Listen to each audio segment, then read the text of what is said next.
we start a little sooner than soon? How about right there? Morning. We'll get the buttons figured out some millennium, something like that. Welcome to another round of soccer down here. Bases dropped, and we all know what we want to talk about this morning to various and sundry points and ends. So what I am going to do is I'm just going to let you guys go ahead and say what's on your mind. And Bart Keeler will be joining us at 9:30 to give his perspective on things. Bartimus Prime 19 on the Twitters. And it will be great to catch up with you, great to catch up with everybody and get your thoughts. Those of you who have already let me know what you're thinking on Twitter, please continue to do that as well. So it's at Soccer Down here on Twitter, in the timeline off to the edges when you're looking at comments here. Just like I said, just go ahead, lay them all out. It's all good, and we'll go through it. We'll go through it all this morning here for the next little while. Like I said, we'll lay it all out on the line. We'll talk it out and we'll talk it through, and we'll see where we go from here as Atlanta prepares for a road trip to Columbus on the weekend. So I'm going to let you guys go ahead and lay out your comments. And like I said, we'll get into those as we go here this morning. But I want to start off with the morning kickoff. And yes, it has something to do with the match in and of itself. Brought to us by our friends at Kickoff Coffee, kickoffcoffeeco.com. And you can also reach out to them at Kickoff Coffee CO on Twitter, on Facebook, and on Instagram, right here over the shoulder. So that then the QR code, if you want me to turn it. So there's your QR code there as well. kickoffcoffeeco.com, Kickoff Coffee on Twitter, on Facebook, and on Instagram. And I want to get to goal number 2. Now, I know we'll talk about goal number 1 and what we completely and totally said you couldn't do happened again. So we'll get into goal number 1 as we go here this morning. I want to talk about goal number 2 and the idea that if Major League Soccer and their officials are to be taken seriously as a top 10 league worldwide, you cannot have moments like goal number 2. You can't have that. You simply cannot have it. And what I mean is, for those of you that didn't watch the game and are just kind of tuning in, Atlanta United was down 1-0. And so a couple minutes later, after the goal from Lewis Morgan, there's a set piece. Patrick Klamala comes from an offside position, it looks like, jumps up in the air, goes over his head, past Rocco Rios Novo in the net, 2-0. He is initially ruled offside. Then the buzzer goes off from VAR Chris Penso, and they look at it. And they look at it. And they look at it, and they look at it. Did I mention that they looked at it? The idea of a reversal, as I've understood it, is clear and obvious. And for those of you who were perhaps watching at home or in the building at Mercedes-Benz, we have 4 angles. And I assume that it's the same 4 angles that the center ref is looking at. 4 different ways that they can look at the play. And somehow,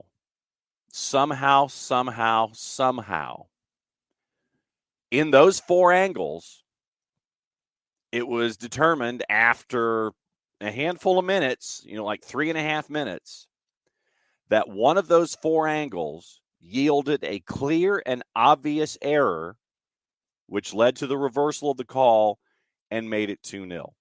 So it goes from offside, goal disallowed, to goal and 2-0. If Major League Soccer is happy with moments like this, where you have 3.5 minutes where you're sitting there and reviewing something, and traditionally in any kind of a review, I think that it's safe to say that the longer a review takes, the more questions that you have, and you're trying to talk yourself into a decision. That should not go down that way. It should not. It has to, if it's clear and obvious Clear and obvious. Those are the key words here. It should be something that's viewed instantaneously and reversed just as quickly. Not something where you're sitting there and trying to look at something and massage an idea into a, well, maybe, then okay.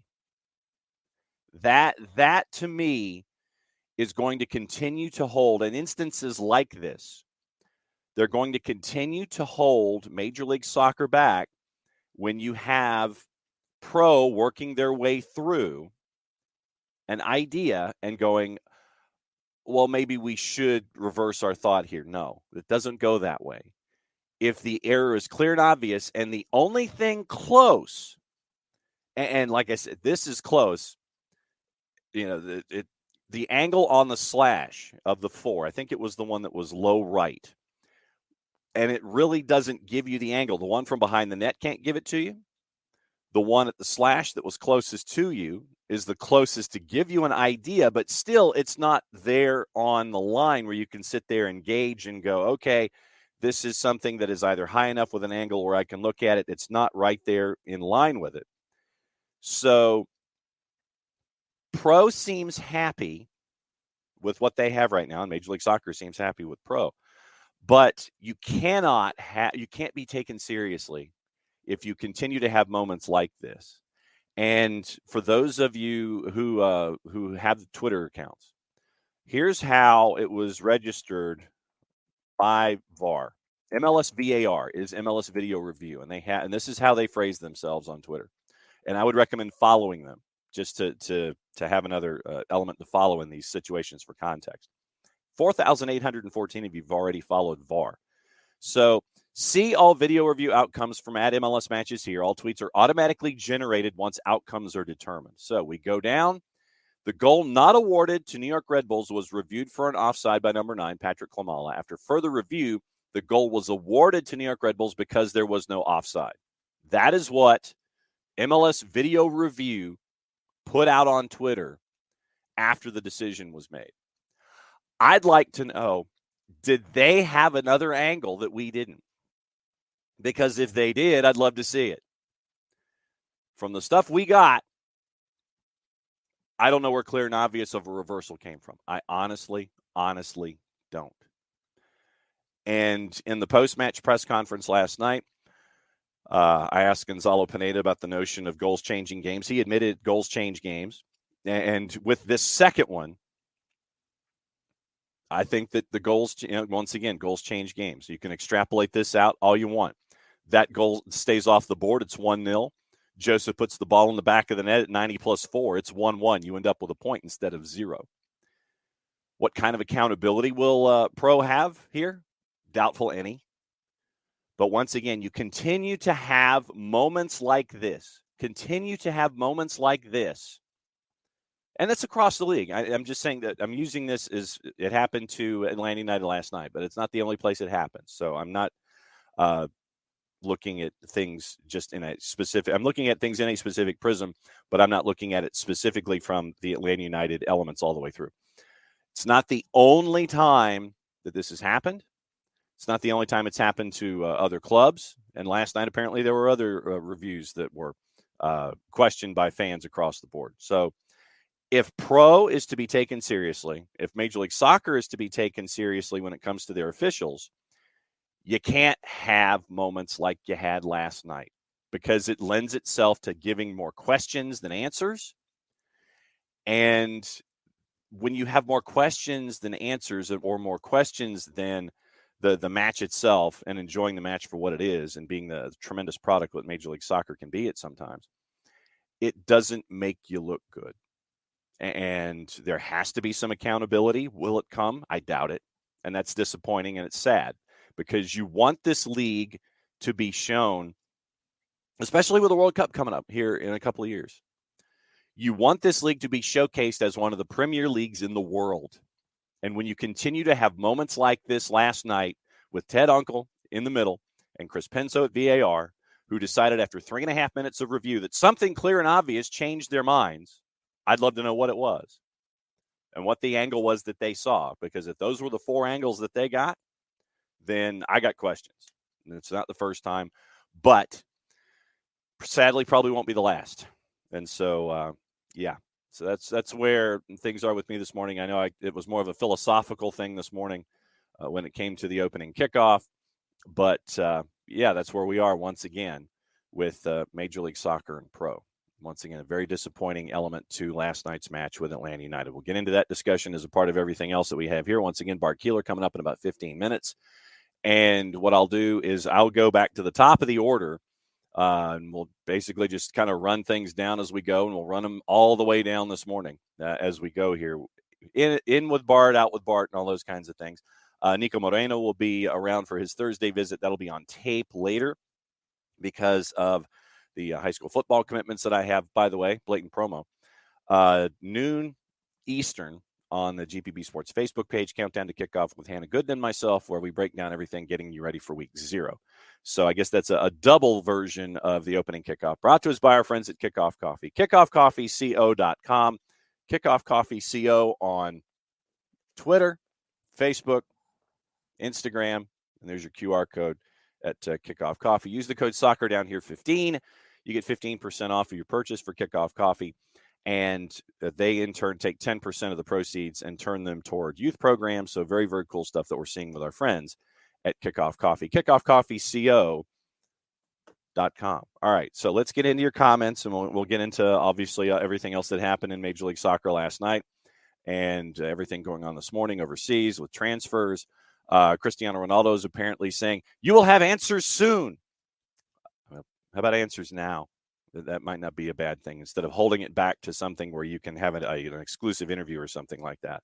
But folks are going to want answers now with Manchester United, and it looks like one of the richest men in the country wants to buy a minority stake that apparently the Glazers are willing to put out onto the market. And Sir Jim Ratcliffe apparently eventually wants to buy the whole thing. So we'll get into all of that stuff as we go. All right. Michael had, since we did not win in the must win match. Yeah, I know. And once again, that margin for error that we talk about continues to narrow and narrow and narrow. You've got to steal points on the road. And we've talked about this before. If you don't get business taken care of at home, you got to do it on the road, and it can't be just 1 point. So you've got to end up with full points on the road, which is very, very tough in this league. I think that we've talked about it to the idea of somewhere between 15 and 20% of the games are actually won by road teams in Major League Soccer. And we'll get into the standings after we talk about all the other elements that happened last night. The log jams are still there in the East and the West, and Atlanta United is still a part of the log jam in the East, albeit at the bottom of that log jam and having to leapfrog a bunch of folks between now and the end of the season. But once again, the amount of points that you're talking about here is not a lot, but you got a lot of folks that you got to leapfrog, especially after last night's results. Atlanta United at 29 points. You're 4 points out of a playoff spot and 2 wins, basically. So 2 wins out of a playoff spot in 4 points right now, as you have 5 points separating 5 through 13 in the East. Actually, let's go ahead and get into the standings and what happened last night. In the East, after last night, Columbus with matches in hand with the folks around them, they're at 34 points. They'll get one of those matches taken back this weekend with Atlanta. New England with their draw last night, 2-2 crazy draw with Toronto.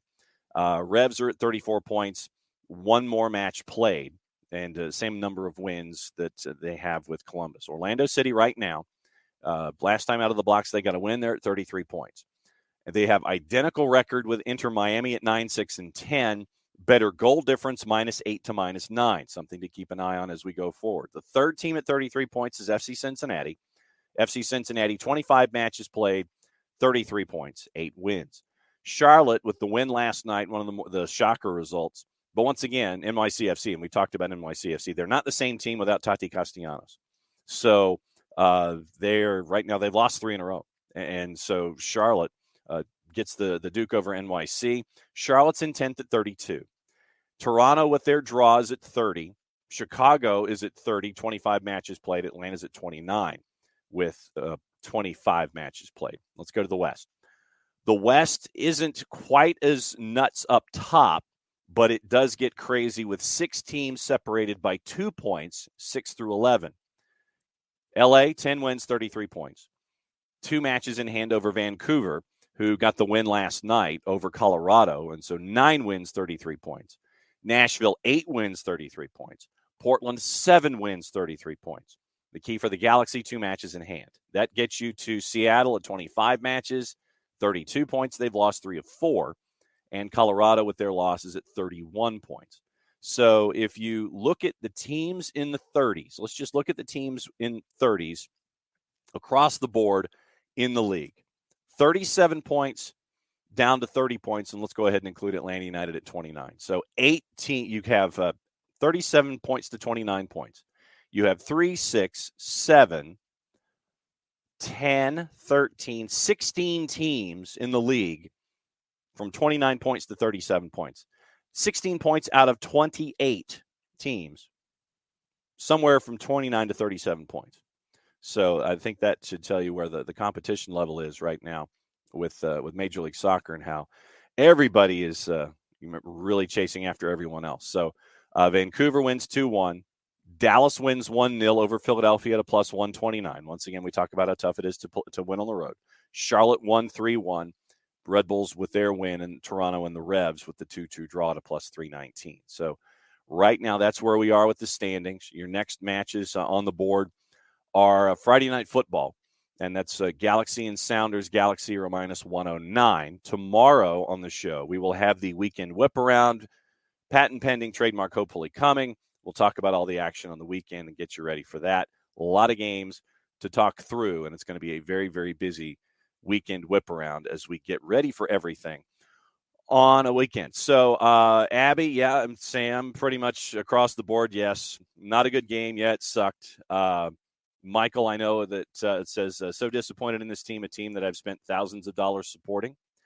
And, yeah, I mean, you're not the only one in that regard. But, you know, as fans, that's what we do. We invest in those things that are close to us. And because it means a lot, whether it's fandom, community, all those kinds of things. It's just something that we do. That's a part of being a fan. Abby, 3.5 minutes to review bad angles for an offsides call that should have stood. Yep. Totally deflating.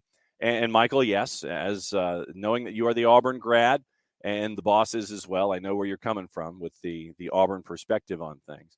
No, and regardless of goal 1 happened. Absolutely correct. And that's something, once again, we talked about. You cannot give up an early goal, and you gave up an early goal. So once again, especially with a team like Red Bulls that will do their thing, and then and you look at the numbers last night, they had 27% of the possession. They don't care. It's just like, look, we got a lead. We're good. Boom, just send it away, and you can have the ball, and you try to do with it whatever you want. We're going to do 2 lines. We're going to have 2 lines of 4, eventually bring in a 5th defender to have a line of 5 and a line of 4. Good luck. And so that was what Red Bulls decided to do last night. Not a surprise. That's their MO. Why are all my teams so frustrating? Sam Williamson asks. Yeah, you're not the only one there, sir. Getting into opening kickoff commentary. Michael had said it time and time again, no reason to complain about Pro. Pro is what it is, and more importantly, MLS seems to be satisfied with Pro. Emilio calls even out, not a factor. South Georgia definitely wasn't clear and obvious, and Abby in all caps, 3.5 minutes plus of review. Michael, head pro going to Pro, no reason to complain. Complain to the MLS owners.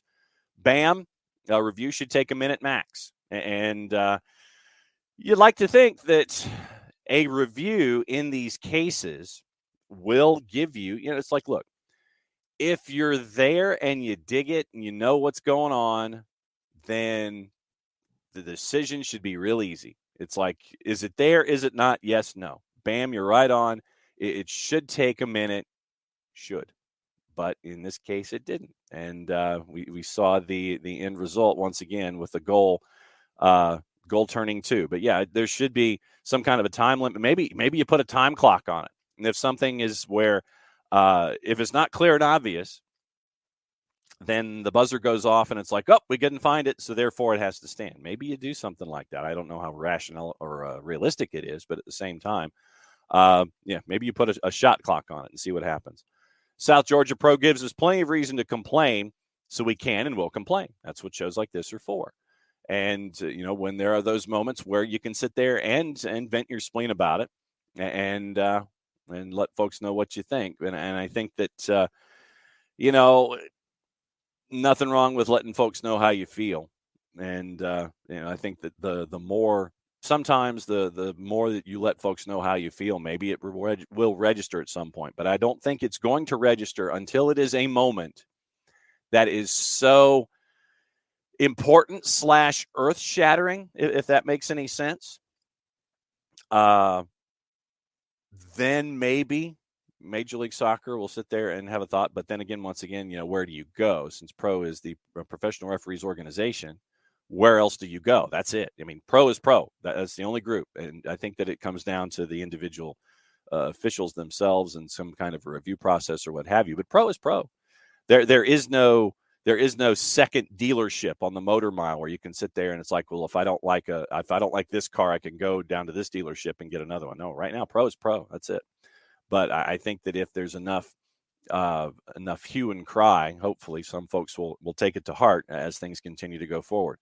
Michael complained to MLS owners about pro. They employ them. Abby thinks we should protest a pro protest, and their professionalism of how they review. How would you do it? That would be the first question that I have. What do you have in mind? And maybe you've done something else in the timeline, but how would you do it, Abby? That would be my question about showing displeasure about the professional referees organization. Michael, only MLS and the ownership can do anything about pro. And like I said, it's the only game in town. So 5-stripe dog, I don't know if we're going to get the obligatory oopsie considering what we got from MLS VAR on Twitter. So that might be the end of it. Although I personally would have liked to have known what Chris Penso thought about it and what he saw and which version he saw when he saw it to reverse the call from to make it a clear and obvious error. But when you ask a center ref a question, it has to be posed in the most perfect grammatical way possible. Because, if you're looking for a particular response, then you've got to phrase the question right. Otherwise, you'll get like a very curt response back, and it'll be just like, yeah, I saw it this way. It was clear and obvious. No, but you've got to phrase it. You've got to phrase it right. You have to phrase it right. And I mean right. Underlined, italicized, boldface, 32 font. You've got to phrase it correctly. Otherwise, it's just going to be dismissed, and you're going to get a boilerplate answer, and you might get a boilerplate answer anyway. But it's got to be phrased correctly with the officials. That is the bottom line. Let's see. South Georgia, no people leave reviews for bad service, poor quality all the time. This is our time to give bad reviews against coach, players, pro, or others.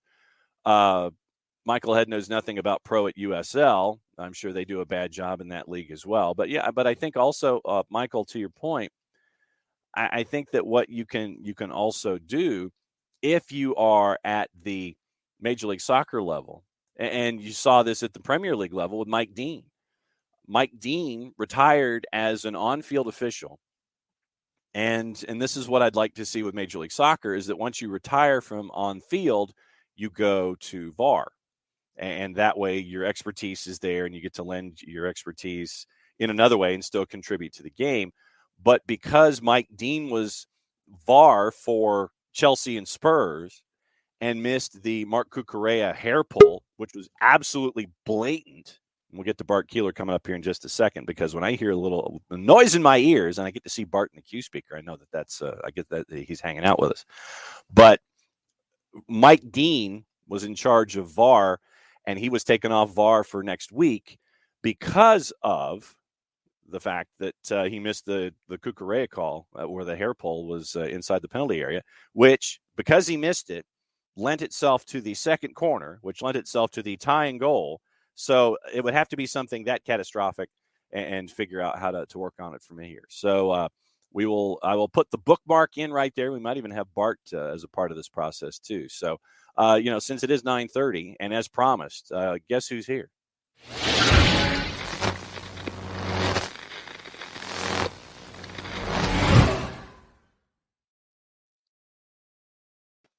There he is, Bart Keeler. I'm learning technology, Bart. I know. I'm so proud of you.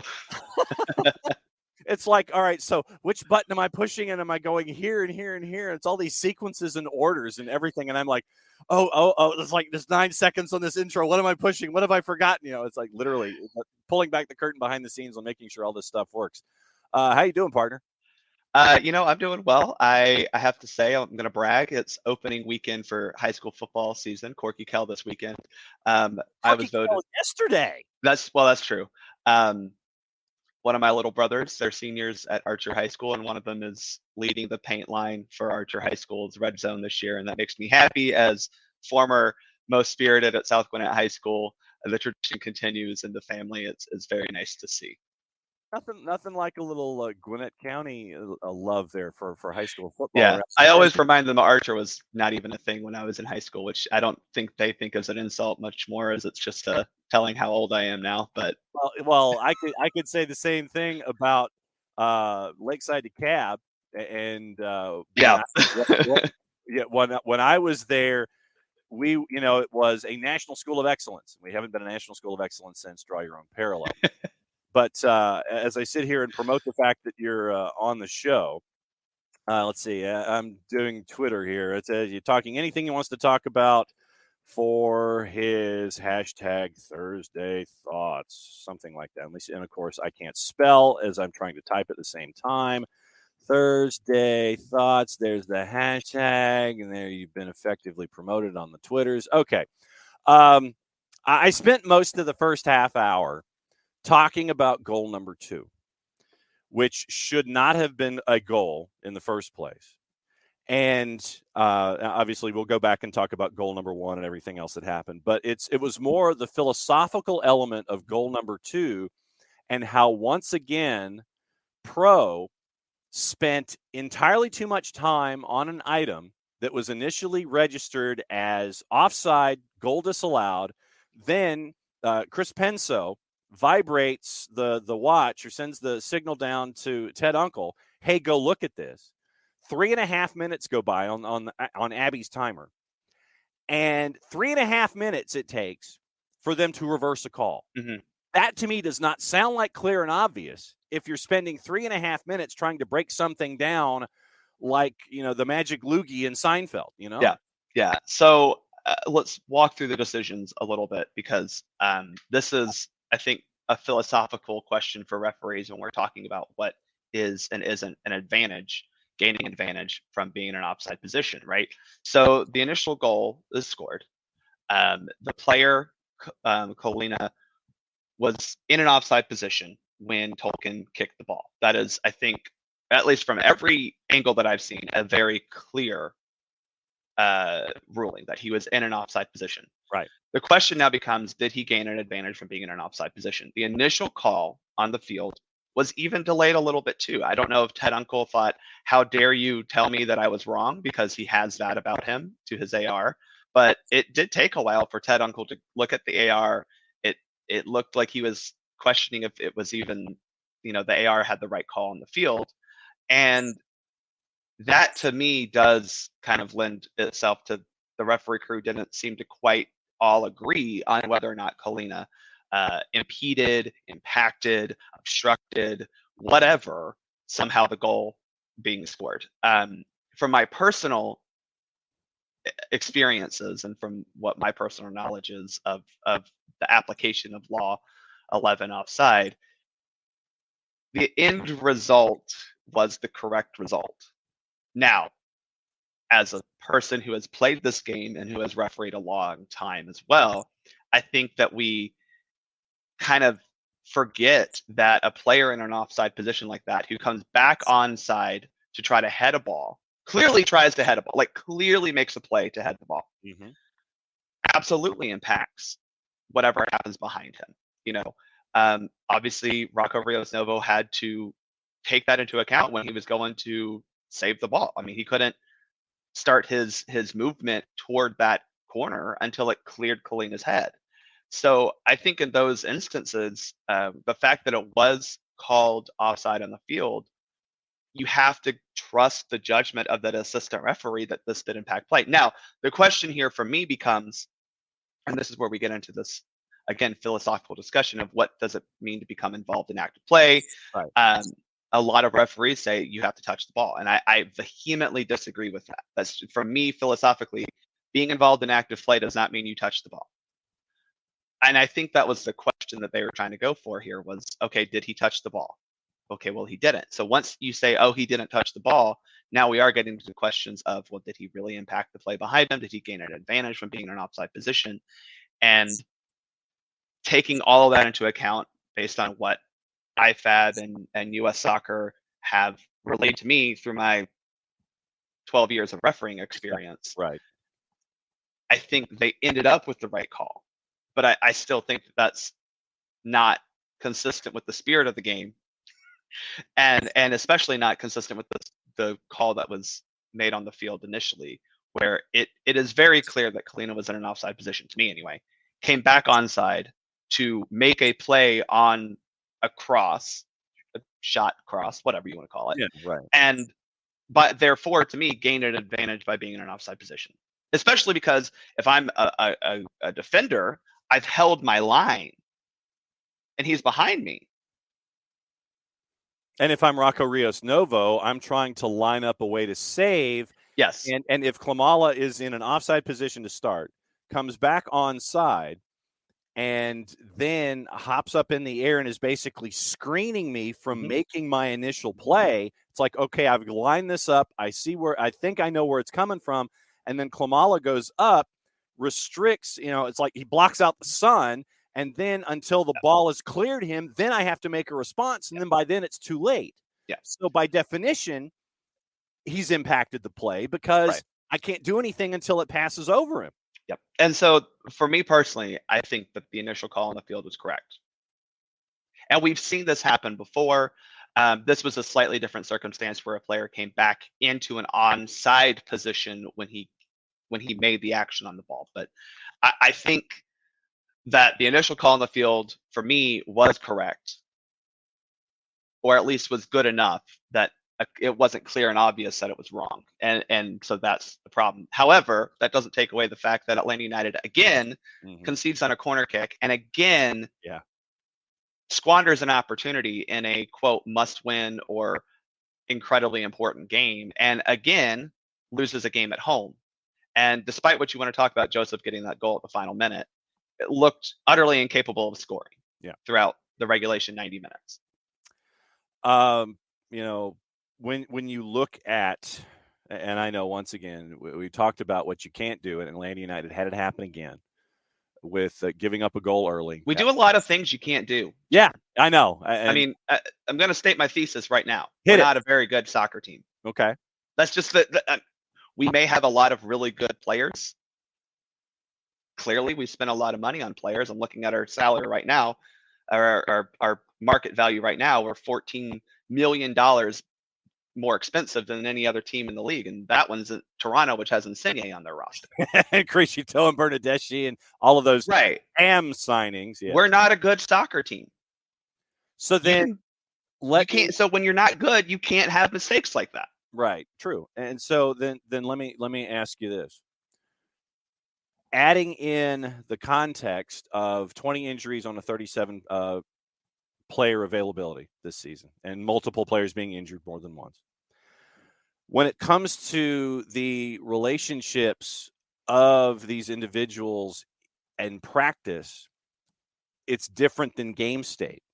And I would posit that when you bring players back in from injury and they're back out there in game state, it takes a while for those relationships to get back to where they were. Because, I mean, I'm sure in a game state situation that Ronald Hernandez and Juanjo Purata are basically sitting there shaking hands and going, hi, my name is Juanjo. Hi, my name is Ronald, out in a game situation.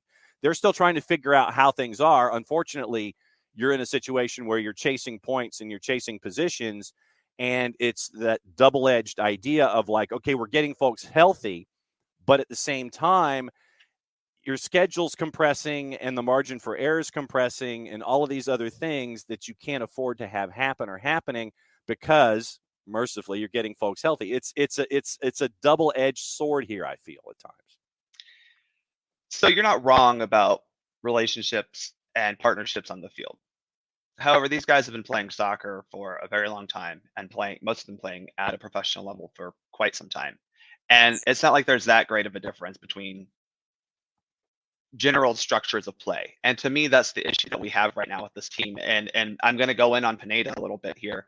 Our defense is way too easily disorganized. And that's not I'm not quite sure where Ronald's going to be in this.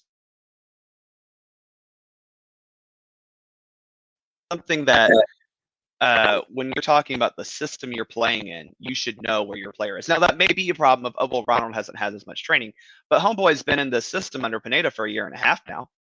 So it's not like he shouldn't be aware of what Pineda's doing. But one with the relationship with Hernandez as an example is what I understand what you're saying, John. Yeah. I understand. But at some point, you are what your record says you are. Right. And we're a team that does not win most of the time it goes out to play soccer. Then let me ask you this. We've talked about the back. What do you do at the front? Score. You're paying a lot of guys a lot of money to not frickin' score. Right. And at the end of the day, that part of the field, that specific part of this team, hasn't really been all that affected by injuries. You can talk about Joseph all you want being out, but you still had a guy in Ronald Cisneros who has been here for quite some time, who has been pretty effective. Maybe not as consistent as you would want, but still effective, and has been able to, at no point have we really looked incapable of facilitating good attacking play. The problem does come when it comes time to actually score, to find balls that find someone in the box, has been very hard. The first goal Red Bull scored last night, they had like 4 guys in and around the 18 completely unmarked. And these guys are guys who frickin', if you ask them their name, you think they were, a high school lacrosse player, not a professional soccer player. You don't know who these people are. And you're looking at an Atlanta United attack that has 3 DPs currently, a dude who used to be a DP because we had to panic buy a DP to make our fans feel better instead of just buying another therapy pet. And you're not getting any production out of guys you've paid a lot of money for. And that we're scoring goals. I mean, we've scored 34 goals this year, but we're not, our XG isn't any better than what the goals we're scoring. Our XG on the season, I looked it up this morning, it's like 34.7. We've scored 34 goals this year. So we're not getting the benefit of overperforming XG. Part of that is because we're not taking high quality shots, because we're getting in positions where we cross the ball in and it's only Joseph in the box. Again, Red Bulls has 4 guys unmarked at the top of the box when they score their first goal. And anytime we put a cross into the box, it's Joseph versus 3 guys. We don't have anyone else crashing the box with them. We don't have back post runs coming in to get on the end of a cross that misses about the entire defense. So I don't know particularly if that's the players necessarily, or if that's Pineda not instructing attacking runs the way he wants in his system. But at the end of the day, you're paying a lot of money to guys who aren't helping you win. And that's really frustrating. When it comes to all of that firepower, I admit that a lot of folks, and this is a Joseph Martinez section here, I know a lot of folks want to have previous knee injury Joseph out there for Atlanta United, but it's not there. And trying to find ways to have him integrate is probably one of the biggest elements this season, because where Joseph is concerned, you have to work with his health, with his health and his conditioning, and on a game by game basis, with all of this firepower, and trying to figure out how to integrate Joseph Martinez. Do you start him and hope he gives you 60? Do you have him come off the bench and sprint for 30? And it's, when you have someone like this who's coming off of 2 surgeries on a surgically repaired knee, who is the quality of Joseph Martinez, or has been in the past at 99 goals, now 100, I think that Joseph has been one of the larger questions this year. And it's a game-by-game basis as to how you figure out how he can best be used. My gut tells me, and like I said, I have no basis in fact in any of this, my gut tells me is that he does not start on the weekend because he went 90 last night. He will come off the bench in Columbus and try to give you 30 because of the quick turnaround. And it's something that has to be juggled and has been juggled this year by Gonzalo Pineda and the staff. So I think you're right in that sense. I mean, I don't know if Joseph is capable of going 90 and then even going 60 the next game. I don't. We have no evidence to say that he has that ability. Right. But no, the issue has been, what does Joseph do for this team right now? Yeah. And I'm not saying he doesn't do anything for this team, but it's, what does he do for this team, and is that what makes this team better? Mm-hmm.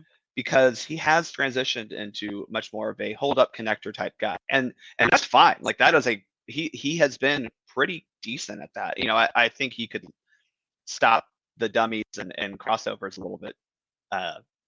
Does that a little too frequently, but he's, again, we're not creating good attacking opportunities. The problem is we're not getting into the box the way we need to. So is that a Joseph problem? Or is that the defense of the opposition lining? No, I think it's a system issue with our offense, where if Joseph is withdrawing to be a little bit more connected with the midfield, which again, I don't think is a problem in itself. Yeah. You have to have guys who are willing to get into the box behind him. But yeah, I mean, look, Red Bulls, I mentioned that they had 4 guys unmarked at the top of the box on their goal. They never had fewer than 3 guys back defensively. So that is a legitimate problem.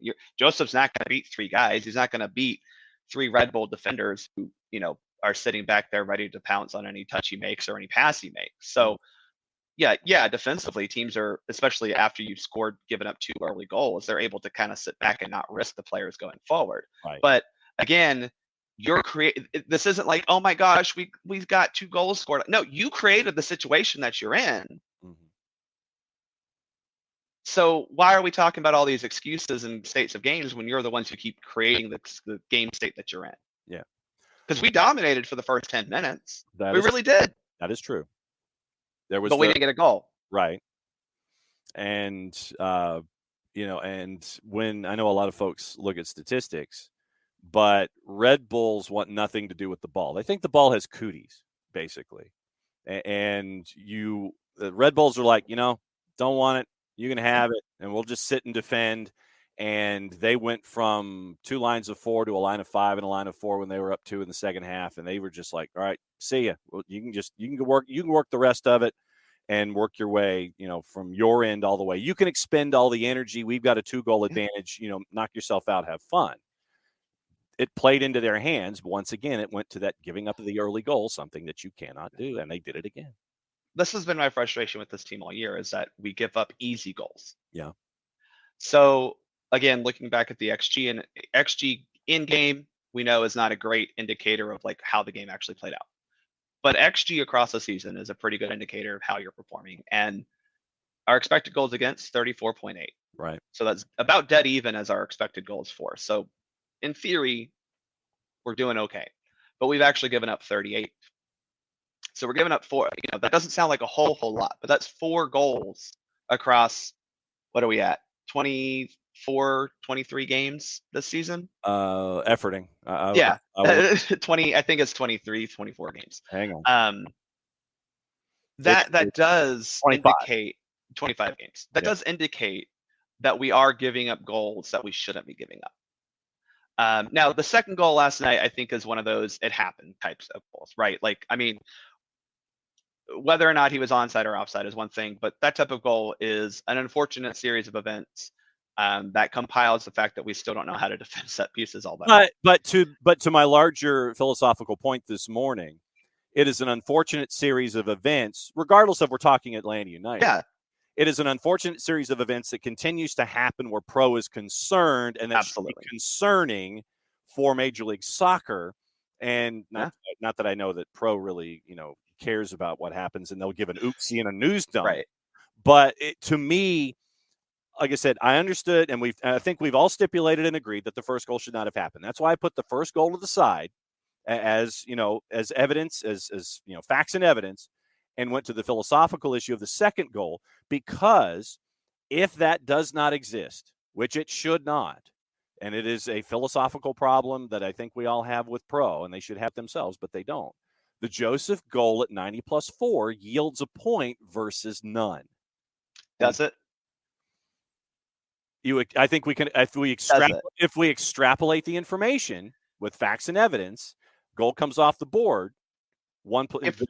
If we extrapolate the evidence, yeah, Red Bulls up until the 90th minute, and I think they finished with, and again, XG in game, not exactly a great metric, but finished with a 0.95 XG. Mm-hmm. Up until Joseph's goal, mm-hmm. we had less than 0.5 XG. Joseph's goal is a really high value chance. That's great.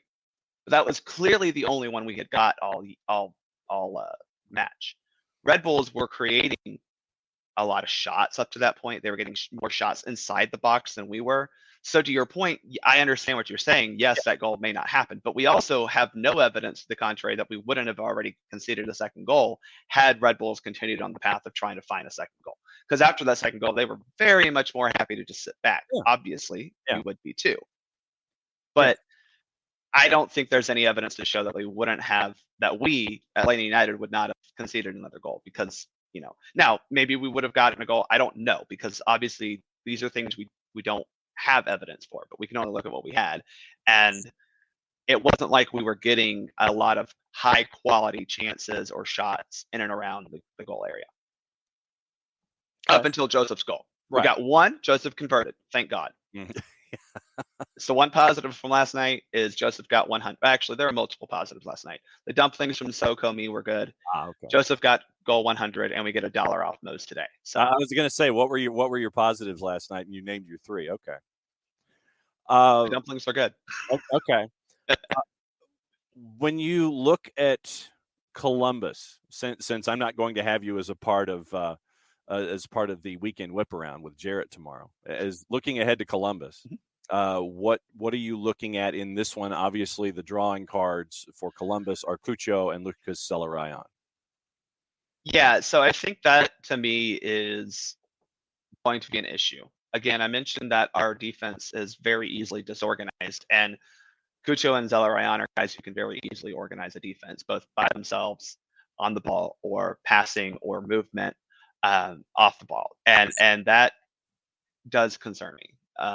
You're looking at a team that sits above the playoff line, is battling for a home playoff match, and looking at Atlanta United's record since 2019, we don't do well against playoff teams. We have one win on the road. You would love to get a draw, but at this point, that doesn't really help you. It doesn't. You're at the point where you got to steal points on the road. You've got to actually steal points on the road, not a draw. Right? Draws are fine. I'm never going to complain about a draw on the road in MLS. Right. And I think this team is fully capable of getting a draw on the road. I don't know if they're fully capable of holding a team below 2 goals. So then if you were in charge of the lineup card, how would you lay it out? So I mean, I think right now, if you can have, I think this is another thing we're not talking about with Pineda, and I know it's hard for him because this is where injuries do factor in, but he made a very conscious decision to start Caleb Wiley at left back, and he got cooked on that first goal. Not all his fault. I'm not blaming a 17-year-old for not performing at the highest level all the time, but he made the decision to start Wiley over Gutman. I think that reason is because you're going to try to start Gutman on the weekend. Yeah, and obviously we know that he had some fatigue issues at the end of the season. Like, I get it. But the decision was made that Gutman would rest. So I think you're starting Gutman on that left side, be it that left center back or left fullback. I mean, we played an actual 4-back system last night for the most part. So I think you could see that. If Lennon can go 90, I think it can go 60. I would start him, but I think you're starting Ronald Hernandez on the right side, which, is fine, whatever. Midfield should probably be still Sosa, Moreno, Almada. I don't think you're losing anything with those guys defensively, because it's not like we haven't been solid defensively up until this point. Thiago Almada has been lightning when it comes to backtracking and helping out defensively. Yeah, I mean, I saw him last night sprint 20, 30 yards to go catch someone on a breakaway that he was still in an attack mode. So yeah. So that midfield three would just stay the same. But up top, I would go, if you start Gutman on the left, I would start Wiley, Cisneros, and Araujo. Okay. Before you go, and folks are also commenting in the Twitch pitch about Rocco's efforts last night outside. Yeah, let's talk about Rocco. I love talking about Rocco. First off, I'm never going to blame the fact that we have our fourth string 20-year-old starting goalkeeper having to start matches like this. Not ever going to blame him. He's not. The fact that we're in this position sucks, right? That's the reality, you know. The first goal, I think he probably could have done better on. The second goal, you would like for him to be able to get a little bit more distance on his dive, but that's just, you know, he had to wait so long. Mm-hmm. I think overall Rocco has been perfectly fine. I'm not saying he is a good goalkeeper. He's also 20. He's at the stage where goalkeepers are also still learning. You know, I'm impressed when goalkeepers catch the ball more often than not at 20 years old. I mean that sincerely, because it's just a skill that you continue to grow into. He is performing better and better, I think, each week with how he plays with the team. But at the end of the day, he's not supposed to be back there. It's just the unfortunate reality of the injury situation. As also, you know, it's one of those things where if he started more games than any other goalkeeper we've had this year. Mm-hmm. You know, so again, I think he's been fine. I think he's been about as good as you could want from him. I really do enjoy his passing out of the back. I think it's really beneficial to the team. But at the end of the day, your job as a goalkeeper is to stop shots, and he hasn't proven to be that good of a shot stopper. But I'd also say that a lot of the goals we give up are soft goals that come from defensive errors more than they come from a goalkeeper error. Folks are requesting things. We might end up having to hold. That's fine. That's fine. We'll hold you past the top now and keep you going. I think we'll be okay. Don't want you to get in trouble with your actual boss when the headset gets taken. Yeah.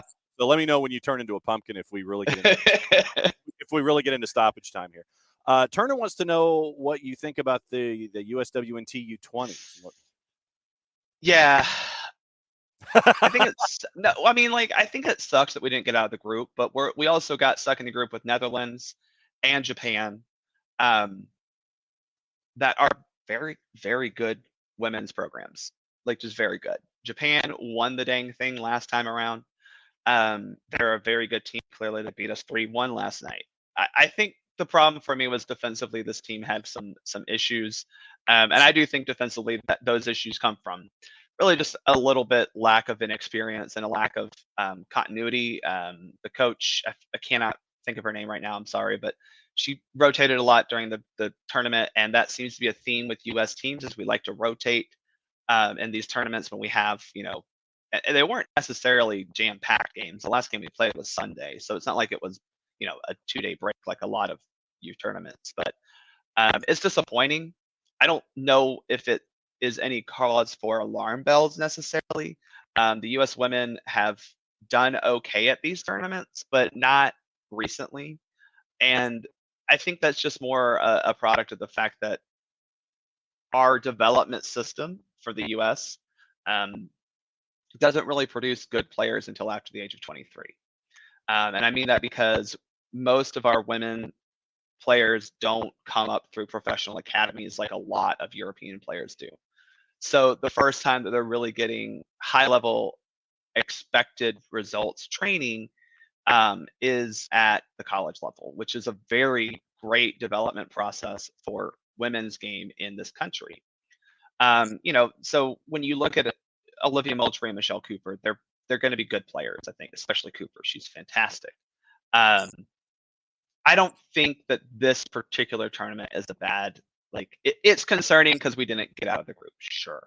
We also didn't make it out of the group like the last 2 times, I think. So it's not like these youth tournaments are super indicative of success at the women's level. What it is indicative of is, yeah, the rest of the world is catching up to us. And you know what? That's because the rest of the world is investing in their women's football, and that's a positive. Okay, as you sit there, you were doing your best to just, like, sit here and try and find the coach's name just in time, but you didn't talk long enough. Anyway, I know. I'm sorry. all right, and It's then, Tracy Kearns or something like that. I don't quote me on that. okay, then also on the board, folks wanted to know what you thought about the Jersey League and what you think about the possible, probable men's national team jersey that might be maybe the new jersey. The only positive I have, especially from the white jersey that was leaked later yesterday, the only positive I can say is the red and blue sleeve accents looks very similar to the 2019 Women's World Cup jersey that I really, really liked. But it's not very inspiring by any stretch of the imagination. It's not very. I mean, I think the players have been very upfront the fact they don't love it, and that's disappointing. Especially because we've had 8 years to come up with a jersey. Now, I think this is my philosophy on all of this is that the jerseys that we were supposed to have at the World Cup in 2018, this kind of like gradient stripe ones, would have sold a lot better had we been in the World Cup. And they didn't sell well because we missed the World Cup, and there were a lot of people just upset. And I think had we been in the World Cup, those jerseys would have sold better. And I think Nike would have said, oh, this type of design makes more money. Because at the end of the day, all Nike cares about is money. They don't care about a consistent look for the U.S. men's national team for some reason. I don't know why they think, I don't know. But they just don't. These jerseys are not good. They're just not. They're not. I'm a big fan. I can handle a plainish white jersey. Because I think that's what the U.S. has always played in for the most part.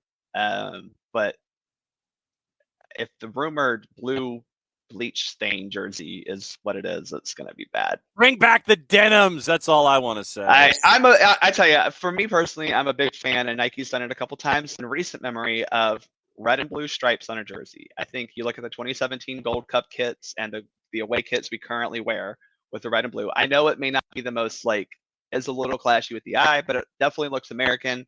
And it's a kit that you can wear that contrasts well with other opponents, because if they're wearing red or blue, then you just wear white. Okay. And yes, I think Pooley. No, I think Pooley should stay at Chelsea. That was going to be my third question for you. I see Turner asking these questions. The Christian Pulisic situation. No, keep Christian Pulisic in bubble wrap. Well, but then he doesn't get reps between now and Qatar. He'll play enough for Chelsea. He'll play.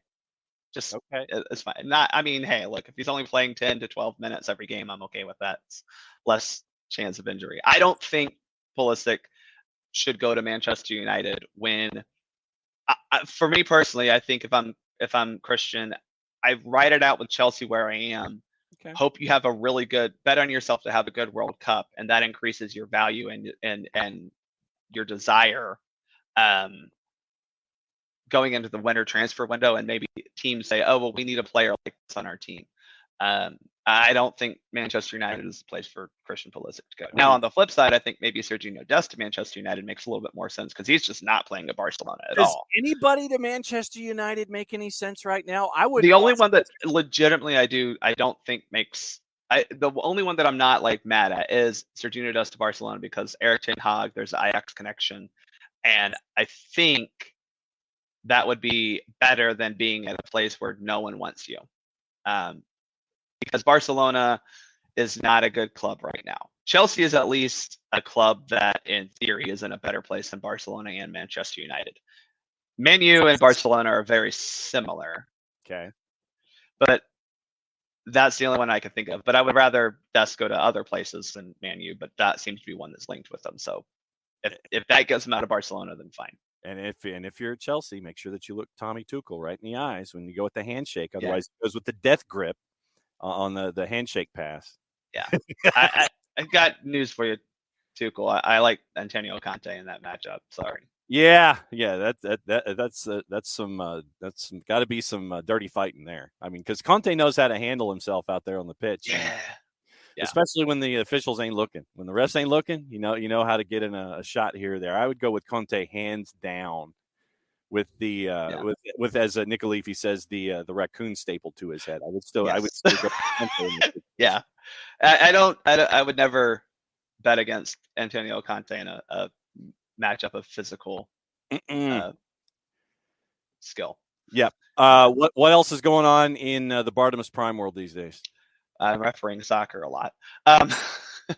So I'll be coming out with an episode of Soccer for Us in the near future. Obviously, it's kind of like a weird lull in the schedule, but with the women's friendlies coming up against Nigeria in the beginning of September, we'll have a episode talking about that roster and talking about what has kind of happened and transpired with the men's team and all their transfers this summer. Obviously, things are still going. I wanted to do like the season has started, but then like we've got Christian Pulisic rumors, you've got Dest rumors, you had guys like Miazga leave, but so we'll have a wrap up of all those transfers once the transfers are done, because they're not done. I think you'll see a men's national team player or two make some transfers during this particular window. It may not be big names, but I think you'll see one or two more move. And so then we'll go from there. I mean, we got 2 friendlies for the men up in September, so September picks right back up to all the excitement. It's been nice to have like a couple weeks where we didn't have to think about it. So how do folks follow and listen and all those kinds of fun things? So you can follow me at Bartimus Prime 19 on Twitter or at Soccer for Us Pod for stuff about the show. If you want to ask a question of the Soccer for Us podcast, you can do so. The link is in that Twitter profile, and we'll try to answer them as we get on. And I'm trying to find a regular schedule, but the problem is with U.S. soccer teams, it's like, well, they don't have regular schedules, so. The only regular schedule that we have is us at 9:05 on the. Yeah, that's about it. Everything else is just what we end up being able to record. I get it. Well, Bart, thanks for hopping on a Thursday for a reaction Thursday. I'm not going to call it over because some are over, under, and on par depending on where folks are coming from. For a reaction Thursday, thanks for hopping on. You realize, of course, now that you've opened the forbidden door for 9:30s on Thursday, that you might turn this into a regular thing. And that's okay. I'm free 9:30s most days of the week, so that works. All right. Well, be good, my friend, and we will catch up with you. See, you open the door. I know. Be catching up with you very soon, my friend. Thanks, John. Enjoy high school football this week. You know it, brother. Bart Keeler hanging out with us, and so that's Bart, and it's good to catch up with Bart. Glad to have him hanging out with us here on Thursday for all of your thoughts. And so what we're going to do now is we are going to go through the remainder of the thoughts, and I know that there's a lot of them, so we'll get into all of those as we go forward. Just again, a reminder, GH, I know that you mentioned on Twitter when it comes to Jason being back. Yeah, we miss him too. But the biggest thing is just to make sure that Jason is as healthy as humanly possible, fighting long COVID. And the number one priority is that he get healthy, be healthy, stay healthy as he can, and be there to call the Atlanta United action and the college stuff that he does. So just keep the warmest vibes and thoughts heading his way. I mean, long COVID is a bear. It's a beast, and he's fighting as best he can on a day-by-day basis. And so, we miss him here, but there should be some fingers crossed. There might be some tape stuff coming up with Jason coming up down the line. But yeah, right now for Jason, it is making sure that he is as healthy as humanly possible on a daily basis. And so with me and Jarrett and the regular cast of folks that come dropping by, that we will continue to do this now that I've almost learned technology. So we'll be doing this on a daily basis. Times might be a little wonky, but 9:05 and length might be a little wonky, but 9:05 on Turner time. We'll be back here Monday through Friday, and we'll be back at it again tomorrow. Since we have reached past the halfway point, it's time to read the promo about our folks over my left shoulder. Brought to you by our friends at Lemonize Service for odor-free, clean, fresh air. That's the one place that you need to go to tackle that issue, deodorizing enclosed spaces like houses, apartments, and condos. They've created a customized solution that eliminizes all organic odors, including those like pet cigarettes and food. Realtors and property managers use the Lemonize service to eliminate bad odors to help them sell or rent their homes that much faster. It's a turnkey process that makes it easy to work with said realtors and property managers. kind to the environment. We like that these days, offering a green way to get rid of odors without any kind of toxic residue whatsoever. Different than our favorite masking agents that we have under the sink, because when you reach into the cabinet or under the sink, you bring it out and you spray it in the air, you're just masking the problem. You're not attacking the odor all the way down to the molecule like Eliminize does with their proven scientific formula. Pricing done one of two ways, either by cubic feet or parts per million, to come up with a price that is affordable for you, offering results in 24 hours or less.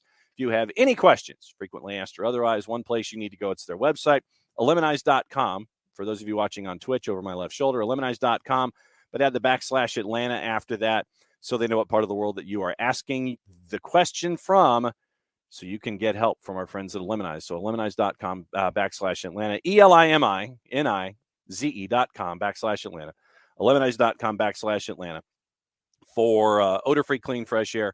Proud sponsors of everything SDH. All right, let's get back into the Twitch pitch and the timelines and the questions that you guys have. Jason Wright posted on Soccer Down Here Twitter last week's game results. Once again, reminder, if you missed the double game week action from yesterday, don't forget to fill out your fantasy rosters. And I am playing Chris Ashley this week. Can I be the one to add an L to Chris Ashley for the first time this year? It's a tight one after day number one. Let's see. Emilio, did I read something about Gutman referencing something to the effect that we're trying to play the way that the fans find exciting but not clicking? It would be troubling because this year I think the fans show that wins are more important. No, that's I think the biggest takeaway from Andrew's comments last night, Emilio, had to do with it took a while for them to turn the engine over when it was down 2-0. And, when you're down 2-0, you could tell that after that second goal, that first 8 to 10 minutes that we were talking about with Bart and we talked about early, they were getting opportunities and they were working their way into the attacking third and inside the 18. There was the one pass that went from Luis just past Joseph, and it was a close call. I want to say it's in the 8th minute. Yeah, 8th minute, and it was a transitional opportunity. But no, it was just took them too long to, get everything underneath them when they're down 2-0. And fortunately, by then, you're really fighting uphill after the first 18, 19 minutes. Let's see. Michael says, when some people were throwing shade on Charlotte's roster build prior to the season start, I was saying don't do it. Charlotte jumps out to a great start, almost ties us at home, then beats us. Now look at the table, who's 13th, not the expansion team. Michael, the roster build in Charlotte was bad. They were still looking for folks even after the first couple of weeks, and it has taken them some time to get where they wanted to be, especially after getting rid of Miguel Angel Ramirez. And so, I think they're working their way back to they're regressing to the mean. I think that they're getting back to where I thought we would see them at this point of the year, having to take care of business at home, winning the games that are against your peers, but then you go to Los Angeles and you get thumped. I think that somewhere there in the middle is where Charlotte is. I don't think they'll make the playoffs this year, but obviously we've seen them out of the blocks. Miguel Angel Ramirez did great work with the roster that he had, and now you're seeing I think that when you have older players like a Christian Fuchs, who really doesn't need to be starting in Major League Soccer, that you're still trying to figure out how to work your way through a season, and it's a learning experience. But, Charlotte got a great result last night against NYC, but NYC's lost 3 in a row, and we mentioned in the first hour that they are still not the same without Tati Castellanos. So I think that Charlotte is regressing to their mean. I don't think that Charlotte will be making the playoffs. But once again, great showing by them in their first year with everything laid out by Charlotte in season number 1. So looking at everybody else here, Turner, question about the team. We all agree changes need to happen. However, with several matches left in the season and a transfer window closed, what can really change at that point outside of going out and winning the next 90? Well, you get Gutman, and like I said, I'm attacking this as it was coming up in the timeline, so I apologize if it was answered later or later on in the show. It kept up to this particular point when I address it. You're getting Gutman back healthy. You're getting Brooks Lennon back to full song. You're hoping that you can get to Mateus Osechu back, because considering he's week to week with the ankle injury that he got when he landed on Joseph's instep and hurt himself that way at the last home match. So it's just literally trying to come up with those combinations game by game that can get you forward and give you the best chance at getting full points. And so that's it, Turner. You got to go out and win the next 90. That's what you are right now, but you're also getting folks healthy that you would hoped would have been a part of the equation for more than they have been. So that's how I'm looking at it. Tom, the team flat out stinks, which seems impossible given the individual talent. You look at, let's see, who else has been looking at things this morning. Like I said, I'm scanning through. And so, like I said, if I miss a comment, then cycle it back in. Five Stripe says we could end up with the spoon. Think about that. I think DC is going to get the spoon, or possibly Kansas City. I don't think that's going to happen. Tom, once again, wants a complete reset when the new president gets in, house cleaning top to bottom. But so then what I would do in a situation like this, and I know that we'll be having these discussions probably daily going forward. If you offer a solution to the floor, I would like to posit this as policy going forward. If there's a solution that you have, and it's Tom, in a situation like this, a complete house cleaning top to bottom, new president, house cleaning top to bottom, what would you like to see? What would your expectation be? Is and personnel, individual, personality type.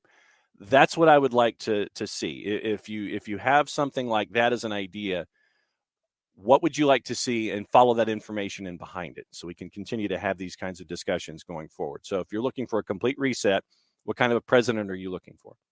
What kind of individuals are you looking for? So how would you how would you build if you're looking for a complete reset? Let me see your architecture if you're looking for a complete build. So that's what I would posit with these kinds of thoughts that we have. And like I said, I know we'll have them going forward for the remainder of the season, probably on a daily basis. But if you have a suggestion like that, bring in information to come with it to fill out your dossier, so we can see where you're coming from with the thought process. Also, let's see, if Michael had, if we lose Sunday, DC strings together a couple of wins, and our home match with DC becomes the spoon battle. I don't think it gets to that point. Parsival, can we stop kidding ourselves that Joseph is going to make a miraculous comeback? We need a DP that's going to have more impact on the game. Cisneros is making more impact than a guy making $3 million. Emilio, nothing seems to change about giving up the early goal, and that's one of the biggest things. We say it on a game-by-game analysis basis. Can't give up the early goal. You've given up the early goal. And let's see, Michael had noticed advertisements for the 2023 season tickets. Maybe those ads have been there in the past, but I'd never seen them before. Plus, we just exited the season ticket renewal period. I don't know, but I think they have been up there for a while. Will, when are we going to get a few of these game-changing incorrect calls in our favor? That's the $1 million question. Really, that is the $1 million question. Let's see. Also on the board, match looked about right for a fourth place team visiting a 13th place team. But once again, remember, you look at the standings going into last night, they were only separated by 8 points. I know that we're good. I know that we look at the standings in the conference and we sit there and we say, okay, Atlanta United's 13th. But once again, you're 4 points out of a playoff spot. 4 points out of a playoff spot with 9 matches to go. And so, yes, every match is important, and I will continue to say this. But look at the points out of the playoff race. Don't look at the left-hand side of the ledger, because it's going to drive you crazy. Look at the right-hand side of the ledger so you can sit there and see what the team needs to do. And, yes, there's a lot of hopscotching that has to be done. But remember, 5 through 13 separated by 5 points. 5 through 13. So you take care of your business. Don't worry about everybody else. You work your way up the table. And then that could start with the match in Columbus. And Columbus has only won one more match than you. And they played one less game. You played one more game than they have if you're an Atlanta United fan. Columbus has only won one more match. And there are times when, let's look at Columbus's last 5 real quick. 1-1 draw with Colorado. 3-2 win with New York City. Lost to Montreal 2-1. Goalless draw with the Revs. 2-0 win in Hell is Real. That's the last 5. So once again, you don't really know which Columbus team you're going to get, but Cucho and Lucas Zelarayan, fantastic combo that you've really got to account for the entire 90 minutes. So, like I said, I'm looking at, and like I said, this is just me, but I look at the right-hand side of the ledger, 5 points out of a playoff spot, and take care of your business that way. Also looking at what folks are looking at this morning, back to the philosophical discussion, and Alex Pacine, don't care about the VAR call. It was 50-50, probably shouldn't have been overturned, but could have just as easily been called on to start. Not even worth thinking about. The problem is how clinical other teams are against us versus needing 1,000 chances to convert. Numbers speak for themselves. It's not against the run of play when it is the plan all along. Also, let's see. A lot of folks are going back and forth with conversation with themselves, and that's very cool. Thank you guys for doing that and having the conversations with each other that are part of all of this. And it's great to have all of this stuff. So going through everything else, Alex Pacine, correct. The AR was Marietta's own Corey Rockwell. And Abby, to the point on goal number 2, that Klamala says it may have been different if he did not try and head the ball. That may very well have been the case. But I would also think that Rocco Rios Novo, with basically, if I'm Rocco and the ball and Klamala raises up in front of me and above me, I'm still trying to figure out where the ball is, then I would think that Rocco could have a better gauge to grab the ball from Tolkien's free kick and sit there and grab it. So I would think that would be something that Rocco could grab onto. If he'd had the lock in and to sit there and go, what's going on? So Sheath says, I guess I'm one of the few or maybe the only person that felt Moreno's back leg kept the attacker onside. That's what the decision was based on. I mean, like I said, Sheath, when I looked at it, I think we all had the same 4 angles, whether you were in the building or watching on TV or wherever. But if we all had the same 4 cameras, I don't have an angle that gave it to me. I really don't. I don't have an angle that gave me the particular play. So, that's where I'm looking at it from my perspective. And the whole thing that we got into this morning, 3.5 minutes to decide a clear and obvious error. That to me is entirely too long. And then Bam had mentioned, keep it to a minute on the clock. And if you can't figure it out, then you're done. That might be the way to go. But put a time clock on it. But yeah, 3.5 minutes to determine something. When the VAR calls the center ref to the monitor, that it's probably going to be reversed. But the fact that it took as long as it did to reverse it, that's the other element in all of this for me that we attach ourselves to. Also, let's see. Michael Head, Atlanta is a sum. The sum is less than its parts. Bad roster construction and lately bad coaching and performance. I know that, Michael, you and I will probably talk offline about that, considering our geographic proximity, and it will end up being a pretty long conversation. Would like to know from your perspective, just when you say it's bad roster construction, what's bad? What's bad about it? And that's the thing. It's like, I know that we all like to do details. We always like to do a sentence 2 or 3 or here. But like I said, what I would like to posit and pose going forward is adding depth to the discussion. If I could get my upper plate to work, adding depth to the discussion. That's what that's what I'd like to add on to here. When you say bad roster construction, bad coaching and performance, okay, bad coaching and performance, that we can understand. But when you say bad roster construction, you and I can talk about it offline. I know that. But for those of us here in the Twitch pitch specifically, what would you be referring to when you're looking at bad roster construction? So that way we can continue the conversation that way. Abby, should have won the game, didn't score. Waiting for the perfect shot is killing me. There are times when there's a shot beyond the 18, just shoot and keep following the ball to possibly get any rebounds. We have the ability, not taking the chances and waiting for the perfect shot. And many times I see our players just watching the ball, not going to space. 5 stripe. Congrats to Joseph. Well-deserved on the 100th goal. Still the king. We can't have Joseph be a DP moving forward, in my opinion. Love him forever. There is something missing, not smart enough to know what. And I think that, 5 stripe, we got into the discussion where, once again, Joseph, after the initial knee surgery and then the subsequent surgery, he's still trying to get back to full song. And this version of Joseph is going to be different from the pre-injury version of Joseph. That's just how things are. And so, you figure out how to adjust. If you're Joseph, you figure out how to adjust your game and what you can and can't do going forward. So that's, where we are, I guess, with Joseph Martinez. Tom, once again, the three things I was wrong about: Aruju would be an MVP candidate, offense would carry the defense once healthy, and Pineda was a great hire. And I know that Tom, you and I will continue to have those conversations as well. Michael Head, let's face it, we're 13th. That's who we are. We'd be relegated anywhere else in the world. But actually, it would be DC, Sporting, and San Jose, Houston, and then Atlanta. So, I guess Michael, something Southampton-ish, maybe right now, if you're looking for that kind of a parallel. Also, a lot of compliments for Bart. And having him on, like I said, Bart opened this window. He volunteered. So maybe Bart turns into Thursdays at 9:30. So, that's where we are. Michael asking about Pineda and wanting to know about tactics. And once again, I will go back to, the comments, the points that we've been making all season long. It's like, yes, you're having to deal with injuries and all these kinds of things. You're not having the players that you were looking for. I mean, out of the blocks, you don't have Brad Gazan. You lose Ozzy Alonso. You don't have Santi Sosa.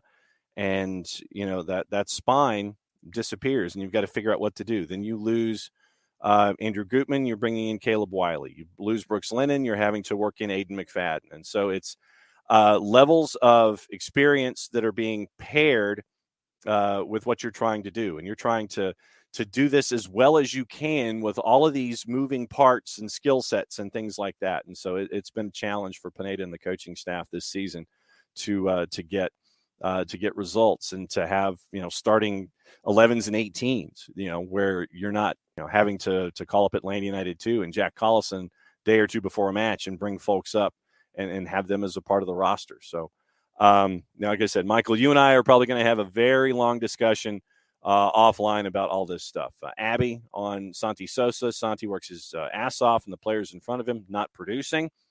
Grant looks like he was looking at the match and was breaking some of the things down when it comes to activity in the match in and of itself. So it looks like Grant was watching the first half of the board. Let's see. Once again, a lot of compliments for Bart. And I'm glad we had Bart on this morning. So very, very cool that Bart could bring out some time and be here with us this morning.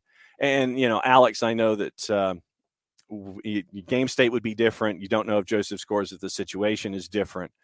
But, like I said, I'm taking the match at face value and extrapolating that point. And that was where that came in with that particular argument. But my larger point in all of this has to go back to what we were discussing with all of these elements. And when, and it was a big point that we got into with Bart, once again, the discussion about Patrick Klamala jumping up in front of Rocco Rios Novo and calls and all these kinds of things. So, it is incredibly frustrating. And it's almost like, something else and then something else pops up, something else pops up, and all these kinds of things. So, the year has been frustrating across the board if you're a fan or a follower or a supporter of Atlanta United. No doubt about it. A bunch of different reasons that have led to it all. And so that's kind of where we are. Turner, in discussing Pulisic and all of that, says at least Barca spends money, even if it's monopoly money. Next time Bart is on, we'll ask him about this, about the front line in Qatar being Weah Ferreira and Aronson with Pulisic and Gio as monsters off the bench. So we'll ask about that next time. And Emilio, I know Charlotte's ahead with the better roster. And Abby, once again, we know roster isn't everything. It's who plays with who and the chemistry. Hoping the new incoming president's a motivator as well, whomever that person is. Kefsey talking about season tickets with the discussion there. Still haven't met anyone who said they won't renew. Sure there are, but I'm glad I'll see familiar faces through 23. Also, you have Shooter, brutal season for you guys. Just fire the coach and that'll solve it. No, it won't. I don't know if you're saying that somewhat tongue-in-cheek or not. It will not solve the problem if you just fire the coach. Uncle, no, injuries can't explain our inability to score goals currently, but with the idea of chemistry and working relationships, I think it can be a contributing discussion point to it.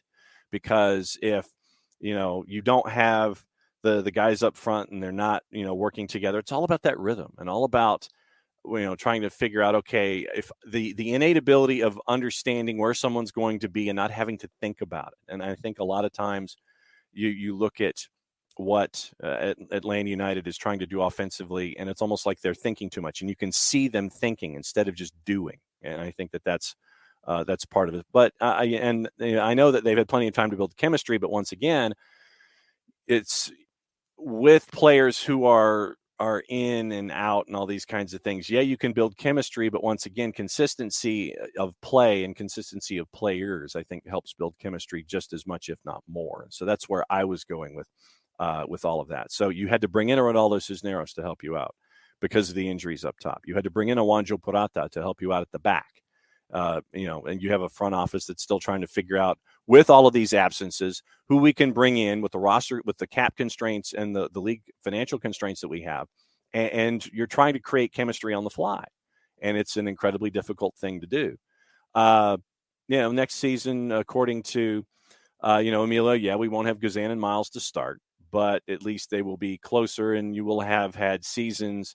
You will have had an entire season with guys like George Campbell and with Caleb Wiley on your back line to help you out, and you'll have Andrew Gutman healthy, Brooks Lennon healthy, so you won't be as reliant on those younger players from absolute jump. And so that's something to look forward to next year. And the mini series, or the docu-series with Brad and his rehab, is now out with Atlanta United, and we've seen Miles actually do some light work with activity on mats, I believe, and so it's always good stuff. So let's see, Emilio, LAFC just seems to add players, don't seem to miss a beat. But right now, I think that Emilio, where LAFC is concerned, I would still maintain that if you can be physical with LAFC and knock them off their pins and frustrate them, then I think that you can really get to LAFC. And until LAFC learns how to deal with physical teams in the West, which by nature they all want to trade blows with each other. But I think that if you get a physical team that can kind of frustrate LAFC, I don't think they know how to handle that. And I think that the team that does that in the West, I think that will be the one that sets the bar for LAFC in the West. And I know that for John Thorrington and for LAFC, it's win now. It is absolutely win now. Bale, Chiellini, Vela, all those guys. You sign them to 18-month contracts with AM and promises and things like that. Chicho Arango, but yeah, for LAFC, it's win now. You want to be the shining object in town, and you want to be there. You want to be there better than LAFC. So let's see. And Uncle Lee, I'll take their issues over ours any day. Amelia, what about scoring next year? That has to be addressed. Yeah, I mean, you look at, once again, I think that Joseph Martinez and how he continues to rehab and to get us close to full song, and how he integrates, I think that that's part and parcel to it. And having, talents like, Thiago Almada and Aruju, and once again, getting them all together for an entire season from the beginning, from a training camp perspective, working forward, I think that that'll be big. Yeah, and Uncle will take LAFC's issues over ours any day. But let me check real quick and see if folks have dove back in on Twitters. Colonel enjoyed the interview with Bart. Referee discussion notwithstanding. Meaningful questions, responses direct to the point, and spot on accurate. So I think that what you guys are saying is you want Bart back on Thursdays. Absolutely no issue with that. So the biggest thing is going to be, Bart, do you want to come back? That's the big part with Bart. So it was good to have Bart on this morning. Jarrett will be back tomorrow, and we will discuss the weekend whip around and all the issues. Nico Moreno, once again, will be with us later today on tape, and we will be able to roll through everything. So I want to thank everybody for hanging out on a daily basis like we always do. Love the discussions that we have, because that's why we're here, to have this back and forth and talk through things and have an honest discourse. And that's what I love doing every single day. And as we continue to go forward here at 905, biggest thing is just let's keep doing this. Let's keep adding depth, and keep talking about all the things that we talk about. So once again, thanks to everybody here once again joining today. Tomorrow is the weekend whip around, and we'll get you ready for a very, very busy weekend in Major League Soccer across the board. I know that it was disappointing last night, no question, because the opportunity was there to get full points at home, and you didn't get it. So match in hand is wiped away, and you're chasing now, and you've got to get a result in Columbus. You've got to steal points in Columbus. 5 points out of a playoff spot, 9 matches to go, and that's where we are. So we'll take it a match at a time, a day at a time here at SDH. And thanks for everybody for hanging out with us. And I mean that in the collective. Thanks for hanging out with all of you. And thanks to all of you for hanging out with me and Bart and everybody here at SDH. So for Jarrett, Nick, John, and Jason, who's fighting long COVID. It's very, very, very, very, it's a big bear that he's got to fight every single day. So be good, y'all. Play it safe. And we will do it again mañana. We got high school football to talk about, too. We'll talk about a lot of stuff tomorrow here on SDH. Everybody, enjoy the rest of your day and be good, and we will catch up with you very soon. So here's the end of the show.